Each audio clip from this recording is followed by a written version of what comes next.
Mula gang? It's your boy Mac Mula, aka Mr. Mula Mac. Today we reacting to Cenat and the clusterfuck of the new streaming culture.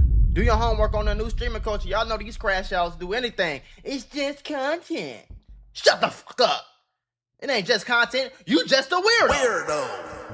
Unless you've been living under a rock, it's pretty apparent that live streaming is one of the biggest avenues for content in the world. From creators like Speed performing at the World Cup finals to Cenat hosting Streamer University with some of the biggest people on the internet, live streaming is a pretty big deal these days. But because of all of the hype around streaming, it's also resulted in an environment where some streamers are willing to do anything for views. From people harassing others in public. What that say? YouTuber what? Where some streamers... YouTuber shoots man pursuing and harassing him.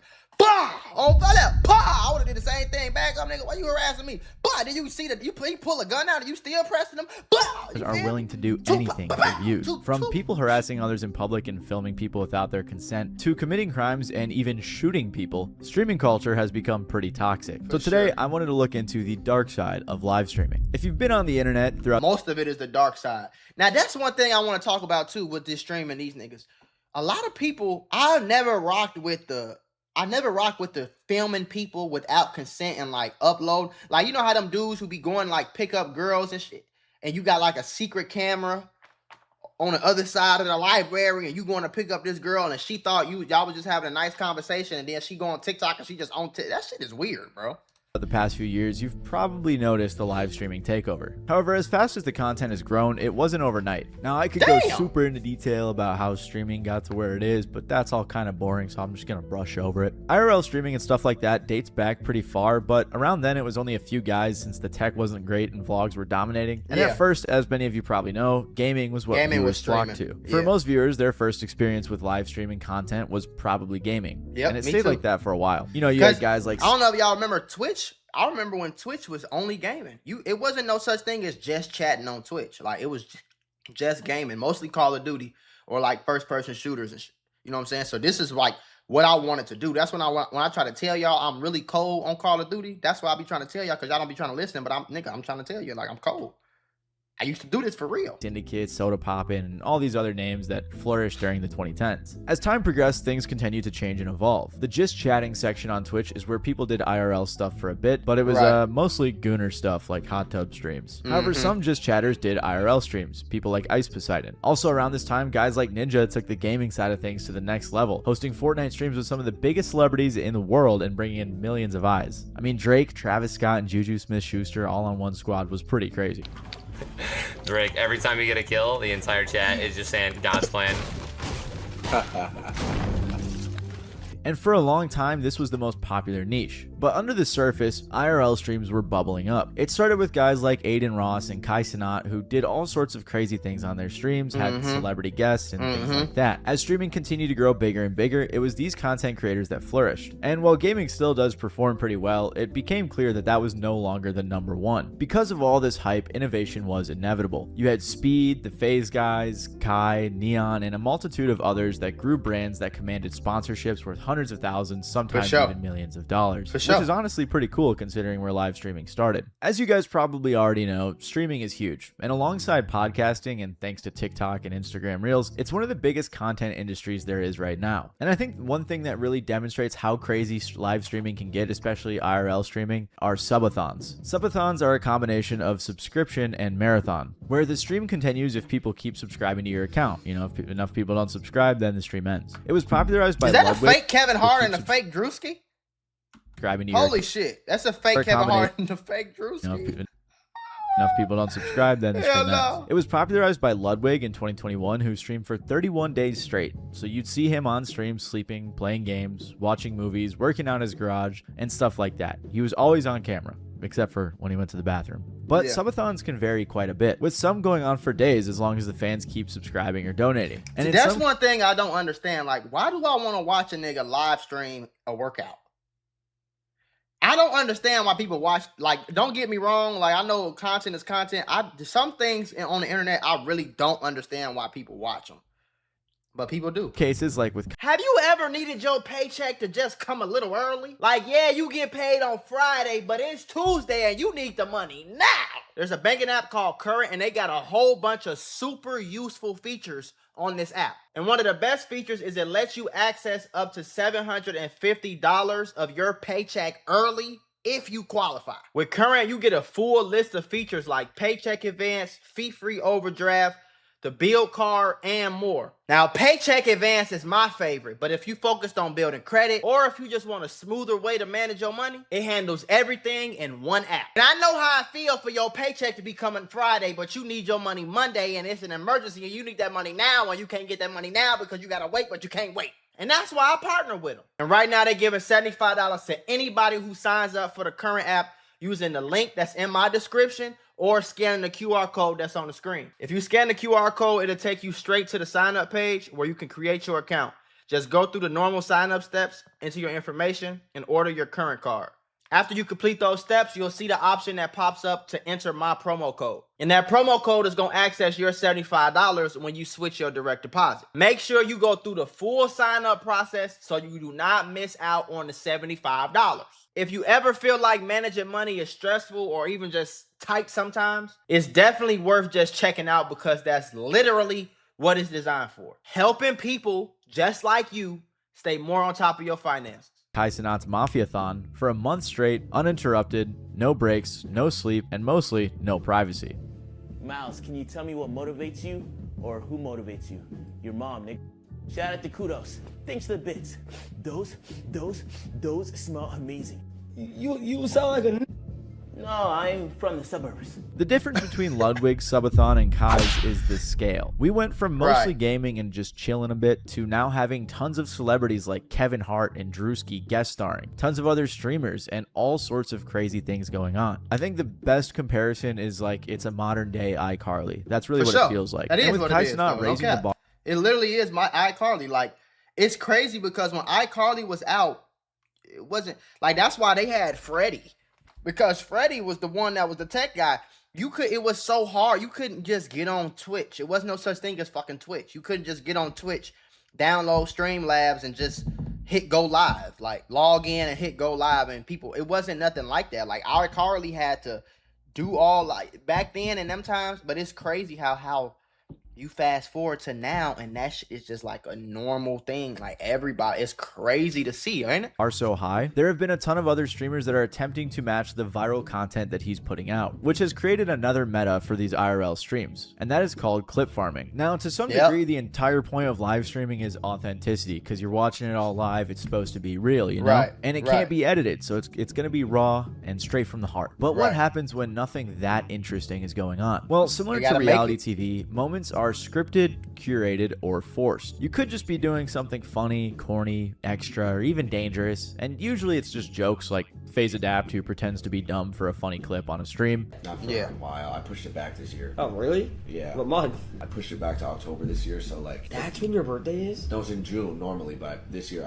I push it back because everyone keeps calling me old, so I want the gap between us to get a little smaller. So every year I'm just you can't push back. So typically it's not that serious, but it definitely can be when you get into higher stakes situations. Thanks to the rise of short form content and the new marketing strategy called clipping, streamers will try to either organically or inorganically capture live moments, usually just a few seconds to a minute, that are worthy of being reposted online. Clipping has made streaming significantly larger, and clipping essentially is just when individual streamers or companies working on behalf of streamers hire out contractors who repost different clips from streams on TikTok or other social media. They call it clip campaigns, and it's the method that blew up Clavicular, a very popular streamer who you may be familiar with. For example, in March of 2026, Clavicular's clips got over 2.2 billion views from 69,550 videos posted by an army of 1,600 clippers. He got more clips than Aiden Ross? 69,000. Damn. See, this is when it comes to people selling their soul, because it's so easy to do what Clavicular was doing. I don't even really know his story, but I know I seen him like passing out, drunk as hell, doing all type of drugs, overdosing. It's easy to go viral doing that stuff. I'm going to tell you, what's hard to go viral with is being funny. What's hard to go viral with is being just authentic and just having, because that's a talent. Everybody can't be a comedian for a reason. Everybody can't be a fucking quarterback in the NFL for a reason, because you got to have some talent. You got to know what the fuck you're doing. You know what I'm saying? But it's easy to just have no talent, get drunk, overdose yourself, go to jail a few times, and now you trending. Because at the end of the day, bullshit is always going to be entertaining. Crazy shit is always going to be entertaining. Can you imagine watching a Spider-Man movie and he don't never get his ass whooped? He just whooping it. I don't want to watch that. I want to see you go through some shit. I want to see you go through a low where Sandman is fucking you up and then Harry come to save the day and then y'all barely save Mary Jane. That's what I want to see. I don't want to see you just swinging around whooping everybody ass. No, like, you know what I mean? So negativity is always going to be more entertaining to people than positivity. Always. 150 videos posted by an army of 1,600 clippers. So basically they hire out a bunch of kids in their mom's basements who sit on Premiere Pro all day and cut up little clips of the stream and upload them to TikTok. And as you can see on this chart, there are tons of streamers utilizing clipping through Kick, and plenty more that are not listed that are doing it themselves or working with other companies. These videos leverage diminishing attention spans, which practically solves one of the main issues that streamers are facing. So for a lot of people who can't stomach a full multi-hour long stream, there are endless amounts of clippers clipping clips to be viewed on TikTok and apps like it. Also, feel free to check out my video on clipping if you're interested. I go much more in depth about it and cover some crazy stuff. Regardless, nowadays streaming has clips, clip farming, and clippers. But what makes a good clip? Well, of course, it can be funny, it can be entertaining, it can be kind of crazy. However, a lot of modern clips have some element of rage bait, and this is where streaming gets a little more toxic. Rage baiting obviously isn't exclusive to streaming, but it is extensively common within the streaming world. If you don't know what rage baiting means, rage bait refers to content that tries to provoke anger or outrage as a means of gaining attention or making money. It has a wide variety of applications. Ray Skinny as hell. Whether you're messing around rage baiting your friends, you're rage baiting strangers, or some people just do it for the sick, twisted fun of it. In most cases, it can be lighthearted, but when it comes to streaming content, the stakes can rise pretty quickly. And usually what it is people just saying something ridiculous or offensive, or doing something ridiculous or offensive. That way commenters and viewers get upset, they interact with the video, leaving comments like, oh, this is so stupid, this is so ridiculous, this is so crazy, and then the streamer gets more attention, notoriety, engagement, and ultimately money from these clips. As streaming has continued to grow, especially the IRL stuff, some bad actors got in on the hype. I'm talking about the true cornballs, from clip farming to faked or excessive pranks to straight up harassment of the public for views. And again, it was far from everyone doing this annoying stuff, but it's happened enough to create controversy after controversy and an endless amount of headlines, which leaves us where we stand today. Early on in streaming, when gaming was dominating, you could argue the content ecosystem was relatively safe. That's aside from streamers getting swatted here and there, or some slurs being dropped. But the issues we have today are extremely different and, in my opinion, worse. The phenomenon of IRL streaming has created a severe escalation, which was often seen in the YouTube prank or challenge videos back in the day. Except this time, it's with a live audience, which raises the stakes significantly. Like, people already act out enough when cameras are on, but when you toss in the fact that there's a live audience out there, and when it's out there, it can't be changed, that can get pretty serious. On top of this, streaming got significantly more toxic, in my opinion, when Kick entered the picture. The streaming service Kick was created... I ain't gonna lie, Kick has fucked the world up. In 2022 as a competitor to Twitch. It's backed by the gambling company Stake and was created to rival Twitch for the unique factor of looser moderation. They've been huge contributors to both clipping and also the rise of many controversial streamers. Like I said, there has also been a degradation of sorts in the type of content that's been going viral. This is because of algorithmic reinforcement, dopamine loop, and the audience effect. With algorithmic reinforcement, social media algorithms are designed to prioritize extreme, shocking, or emotional content. Because of this, the safe or normal posts stop generating engagement, so creators feel a lot of pressure to take bigger risks to stay relevant. With a dopamine loop, the online reward system of likes, shares, and comments triggers dopamine releases in the brain. So when a stunt committed on a live stream no longer causes the same level of reaction, users must escalate the behavior to get the same chemical high. And lastly, with the audience effect, sometimes called the online disinhibition effect, it can cause streamers to behave more recklessly in front of an invisible, validating digital audience than they would in real life. All of this has resulted in a large chunk of streaming culture becoming very toxic or even degenerate, for lack of a better words. And I think a lot of this can kind of be shown off or culminated at Streamer University. Streamer University is an event put together by Cenat, the top dog of streaming. Basically, it's a 3-day event where streamers, content creators, influencers, and many more stay at a university that Kai rents out. Some of the people who attend are already famous, and some are up-and-comers. Not all of them are streamers, some of them are just entertainers or musicians or whatever, but the whole point is that that they can learn how to stream and also make content in the process. There are classes where they can learn about streaming, but that usually doesn't end up becoming the focal point. Yeah, usually the focal point what's is going whatever on. crazy shit they can do to create the most viral clips. Right. Like this, for example. Man, what did I do to you? I didn't say a word. I know you walked away from me. Bitch. Now, don't take that out of context. The girl walked up on Rakai. Rakai didn't say nothing to her, or he like walked away from her while she was talking or something like that or whatever. So she got mad and threw water on him. So he came back and threw some shit back on her, which, you know, respectfully, because he could have smacked the shit out of her. If he would have smacked her, I wouldn't have said it was a bad idea. He wouldn't have got no grievances from me. Okay? Leave me the fuck alone. Oh my God, what happened? Oh my God. Yeah. Pour water on his fresh braids, bitch. You bogus as hell. This clip was crazy, man. He said gangster after throwing a drink on a girl. That's crazy. And then he ran away after. Actually, it was hot sauce, which is even crazier. Also, because of the rise of streaming and how common it's becoming to clip farm in real life, streamers and content creators are getting a little more comfortable going up to people and doing whatever they want, all for the sake of a clip. Right. Stressed out right now. What's up? You sir. What's up? Yo, see, Whoa! nigga, you can't do that. I can't do that. That's, On God. we don't know each other like that. Okay. gang. Oh, we don't know each other like no, that. on like God, that. that's not cool. Okay, my bad. On God, Okay, you okay, bugging. sorry. Okay, sorry, my Like, bad. it's cool for a clip. That's not the clip, gang. That's not the clip. What happened? I know, real shit. We don't know each other. That's the main problem I seen with Streamer University. It was a lot of niggas playing with niggas that they didn't know. I don't know who the fuck you are, bro. Okay? If you want to walk up to me and be like, mute your mic on stream and be like, hey, bro, you want to clip farm? Want to get some clips? Yeah, what you thinking? Hey, man, I was just going to, you want to have like a little water balloon fight or something? All right, cool. What's so hard about that? The clip. Has anyone seen Ben? Not the clip, gang. Not the clip, gang. Hey, bro, chat. This is what I'm talking about. Be moving like they know you. Like, see, No, for real. Now I don't know you. Now I'm not gonna be friends with you, gang. Right, That's now not we the clip, can't bro. be- We don't know each other like that. No, for real. It's cool. I'm gonna let niggas rock. It's streamer you. They try and get their clips off.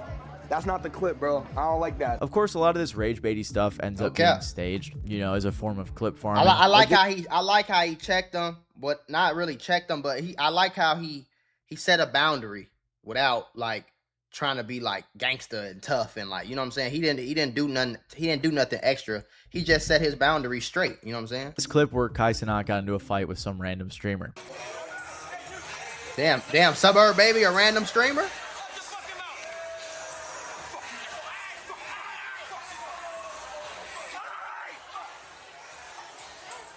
They scaring the house.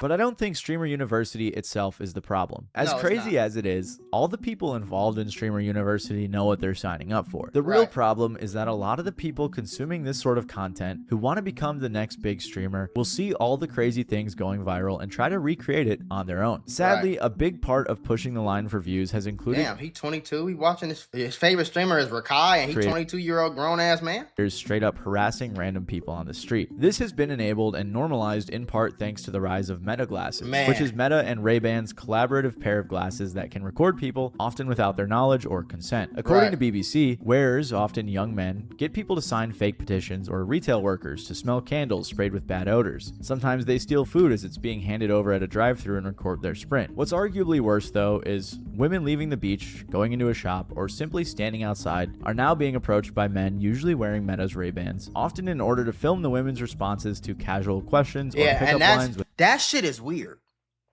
That is weird. That's the type of shit I was talking about earlier. Like, that shit is weird, gang. Don't film nobody without their consent, bro. Especially, and if you do film them, don't upload it. Like, what the fuck? Like, I don't know, bro. I don't know. Like, I don't know. That shit weird. without their knowledge or consent. The women only find out about the videos of them after they gain traction and Right. often abuse online. Right. My sister was just out and told me some guy was recording her with Meta glasses and being really weird. So this is a common. Yeah, it is common, bro. It's very common. I see it all the time on the internet, and it's weird. But what do Meta Ray-Bans have to do with streaming? Well, I think Meta glasses, short-form content, and the rise of live streaming culture, all in tandem, have made our culture in general way more comfortable filming strangers in public. There's just so Right. many more people out there that I think don't see a problem with running up to someone with a camera or your meta glasses or streaming, whatever. And usually it's not just filming them, because whether it be live or recorded, content creators are significantly more comfortable harassing people in public and filming it without their consent. I first realized this was a real problem when I was visiting a buddy in Vancouver, and a guy came up to us and asked his girlfriend if he could curl her, you know, like a bicep curl, like that. Obviously that's a weird question to ask someone, and I saw that he was like I will say this though, like whenever I feel like that was close to happening to me, I always give niggas like a look, and it's not like a tough guy look or nothing. It's just like, bro, please leave me the fuck alone. Like, please don't play with me, because I don't play with people. It's like, you know what I'm saying? So I've never been a fan of the people that play with other grown. It's like, we grown. Come on, gang, we grown as hell. Sneakily trying to record it with his phone. He could have been live streaming. I don't know. I told him he couldn't, but he could curl me if he wanted to, because I'm a bigger guy, and I think that scared him away because he was a little guy. But regardless, that was just weird and annoying, and it's unfortunate that I have to be on camera without my consent. You know, this guy just walked up to me and started trying to make a clip about it. You know, it's crazy. And since my friend lives in a bigger city, he's encountered streamers out in public multiple times. So clearly this is becoming a common occurrence. Not only is this sort of thing more common than it was before, or more obnoxious than ever before, but it's also getting dangerous. A perfect example of this is the live streamer Chud the Builder, a streamer known for his controversial IRL streams. His whole Chud persona is characterized by frequent use of racial slurs and harassment directed at black people. Obviously, this content has garnered a ton of backlash, but due to how well rage bait works in the algorithm and how popular this sort of content can be, it's also gotten him an insane amount of attention, fueled by a weird army of racist keyboard warriors who go to bat for their Chud king. And Chud has faced public condemnation, platform suspensions, and even legal controversies. However, none of that comes close to what happened most recently. About halfway into 2026, Chud received national media attention following a shooting outside of a courthouse. Over time, it became a recurring theme for Chud to yell some racist stuff and then flash his gun, which might be the definition of play stupid games, win stupid prizes. Chud himself even stated that he believed eventually one of these encounters would end with the death of a black person. You don't like looking ugly? Shut up. Come on, come do something. Come do something. Pull up. Yeah, walk up. That's what I thought. They chipping out. You have a gun in his pocket. I'm being so serious. When you run up on this man and you're mad about the racist stuff he says to you, if you know, control yourself like a human. That wouldn't even be anything that moves. The first big incident came in early May when someone knocked his hat off, so he began pepper spraying them while calling them racial slurs. This went viral and added even more fuel to the fire. And while his haters grew, due to all the attention, his supporters did as well, pushing him to do crazier and crazier things. On the afternoon of May 13th, Chud was... The problem with a lot of these streamers is they really, I've learned this, they really sell their soul for their chat, gang. I ain't gonna lie. Like, really, like whatever they chat want them to do, they gonna do it. No matter how stupid, weird, dumb it is, they gonna do it, gang. And that's one thing, like, I tell creators, like, who coming up, like, do what you want to do. Do your content. If people like it, they're gonna watch it. If you have to settle for making 100,000 a month versus 500,000 a month, but making 100,000, you doing what you want to do, and making a 500,000, you doing some crazy shit that your chat begging you for, always pick the lower number, gang. Always pick the lower. It's just a longer road. An alleged $3,000 debt owed to a credit card company. Outside the courthouse, he became involved in an altercation with a black man. And during the confrontation, Chud drew a handgun from his jacket pocket and fired multiple shots at the guy. Reports also state that Chud accidentally shot himself in the arm during the incident as well, which is pretty funny. That's kind of deserved, I think. So police arrested him and charged him with attempted murder, employing a firearm during a dangerous felony, aggravated assault, and reckless endangerment with a deadly weapon. His bail was set at $1.25 million, and an expected controversy ensued. The internet did what it does, and Chud started a fundraiser, and a bunch of his racist fans gave him a bunch of money. And on top of this, he created a meme coin which skyrocketed in value. Crazy. And honestly, this Chud the Builder guy just seems like the worst possible culmination of internet degeneracy, but in real life on a live stream. Immediately following the viral moment, this became a heavily politicized thing, and I'm not going to focus too much into the specifics of Chud's case since that's not the objective of the video. The point of bringing him up though is to demonstrate the broader growth of online racism, rage bait content, engagement farming, and how all of this can come together in IRL streaming and become actually dangerous. And this is far from the only instance. Just recently in Denver, a similar situation went down, which resulted in the creator and the random guy being shot. Blood out my bro. Blood out my gonna do jail. And if you think videos like these will help deter people from doing stupid things, think again, because you're being way too rational. I mean, there was a super viral incident a few years ago where a YouTuber was harassing a delivery driver and the guy just shot him. Is a guy named Alan Coley, Popped and his he's holding a motherfucking ass. bag of food he just picked up at the food court at the Dulles Town Center in Virginia. He popped his At one motherfucking point, ass. the 31-year-old Coley shoves the phone out of his face. But the prankster, 21-year-old Tanner Cook, is unrelenting. Stop. But the prankster never expected this reaction. Popped his A bullet motherfucking ass. fired into his stomach and liver. The YouTube guy lived, and honestly, I'm kind of happy that the guy who shot him got acquitted, because this is what streaming culture, prank culture, Ray-Ban meta glasses, and the rise of short-form content has led to. Just obnoxious harassment of people in public. There are tons of small streamers out there who are just harassing people for the hopes of a viral clip. Right. In one of the videos, he's recording a woman while making comments about her private parts. No, it's just ridiculous. It makes me angry. It makes me my blood boil. We spoke with a man who's been raising awareness on his social media page, South Bay Responders, which focuses on incidents in the community. 10 posts within 24 hours, just following girls, taking videos of their bodies. He's received multiple messages about this guy. And it's not just small streamers. Even big streamers like Jack Doherty or Clavicular have had legal issues stemming from their streams. What the hell they had the heat like they had a heat game. With Jack blocking traffic and resisting arrest on stream, to Clavicular shooting an alligator on stream for some reason, or the whole Johnny Somali situation where he got sentenced to jail in South Korea for kissing a statue that honored women who were forced into slavery by Japan during the war.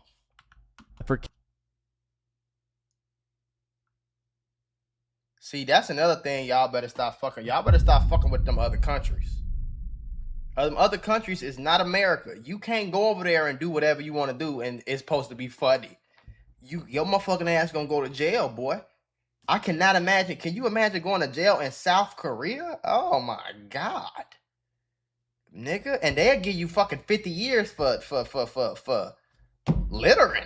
You better kissing a statue that honored women who were forced into slavery by Japan. Wait, so he kissed a statue that was honoring tens of thousands of women forced into wartime sexual slavery by Japan. During the war. I think you guys are probably getting the point by now, but streamers at this point just seem to be doing the craziest things possible, hoping for the most viral clips, all with the objective of becoming the biggest streamer. I think a good example of this is Neon. Neon started out as one of those rage bait, like super degenerate streamers. He also associated himself heavily with Aiden Ross, who was very controversial at the time. And once he got pretty popular, it seemed like he kind of toned down the craziness and tried to be like a regular streamer, and he would collaborate with people. He reminded me of Speed. Him and Speed kind of did the same thing. Speed wasn't doing as much like he wasn't doing as much negativity type shit. He was just doing a lot. Like he was like just tripping, and he like superly calmed down. You know what I'm saying? And so I compared them to each other a lot. Nice to people, you know, just try to be more of a regular guy, which kind of shows me that the method or the meta of doing like crazy stuff for views, getting all the engagement, it's not necessary, and then just pivoting to like a more chill role is actually plausible. Other content creators like CDogVA have acknowledged and condemned this behavior, saying things like, IRL is an amazing genre, you show the world through a camera, but what a lot of it has turned into is people going around in public with massive entourages, pointing cameras in someone's face, and having 30,000 people make fun of them. I don't know if this was directed at someone, if this guy has beef with someone, but the general point still stands. You have to consider that with events as big as Cenat Streamer University, and even just streamers as a whole practically reaching the levels of movie stars and musicians like Speed performing at the World Cup final, the motivation for views is only getting stronger. Obviously, Kai, Speed, and any other big streamers aren't directly responsible, but it's the up-and-comers that have much less to lose that are tainting the monolith of streaming. The higher the ceiling of stardom and fame, the more wannabes are willing to do and sacrifice just for a slice of it, which ironically is the same old issue that fame has always had. This time though, it's different. It's just getting highly efficient social media algorithms that encourage people to act out in public in front of a live camera. This also makes it... You know who doesn't care about degeneracy? Facebook, Instagram, Twitter. Because the more degenerate shit y'all do on those websites, the more they get paid. They don't give a fuck. They don't give a damn. YouTube, they don't give a damn. They care a little bit, like you don't do too much now. But they don't get no fuck for real, gang. You know what I'm saying? So So just about anyone can do something crazy in hopes of becoming the next big thing. The main way that these people have gotten so popular is thanks to clipping, and it's actually surprising how big of an industry it is and how dangerous and deceptive that industry can actually be. So if you'd like to learn more about that, make sure to click the video that's on screen right now. Shout out to bro, man. That was a cool. I like his videos. I'm actually subscribe. His name is Matty Balls. Damn, Matty Balls. Why I gotta be Matty Balls? Why I can't be Matty Smarty or something? I don't fucking know.